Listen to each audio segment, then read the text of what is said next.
በድብድብ የሚፈታ ነገር በወሬ ያረዘማችሁ ነበር ሲባል የነበረውን የቶሚንና የጌቾን ጉዳይ ዛሬ በቦሌ መድኃኔዓለም ቤተክርስቲያን ተገኝተን የተለያዩ ሽማግሌዎች የተለያዩ ትልልቅ ሰዎች በተገኙበት እግዚአብሔር ያክብራቸው ሁሉንም በእርቅ ፈተነዋል። እንደምታዩት ተቃቅፈው ሁለቱም በደስታ ተለያይተዋል። አሁን እራት ለመብላት እየሄድን ነው።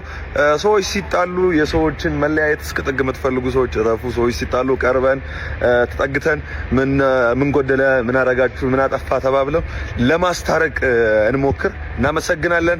ቴንክ ዩ። እንግዲህ እዚህ ያላችሁት የምታዩዋቸው እና ከካሜራ ጀርባ ያላችሁ በጣም እናመሰግናለን።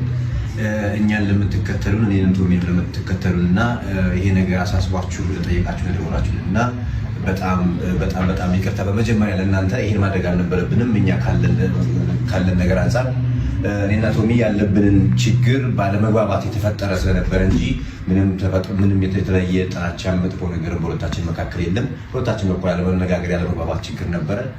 ይቅር ተባብለን ፈተነዋል እና በጣም እናመሰግናለን። ሰፖርት ላደረጋችሁን እና ይሄ ነገር ልክ አይደለም ብላችሁ ለገሰጻችሁን በሙሉ እግዚአብሔርና ፈጣሪ አመሰግናለሁ።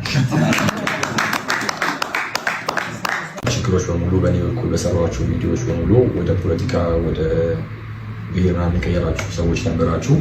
ያ አግባብ አይደለም።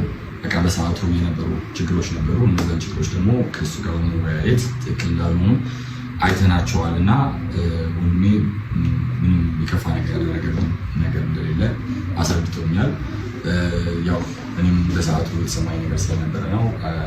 ቴንክ ዩ ሶ ማች። አመሰግናለሁ።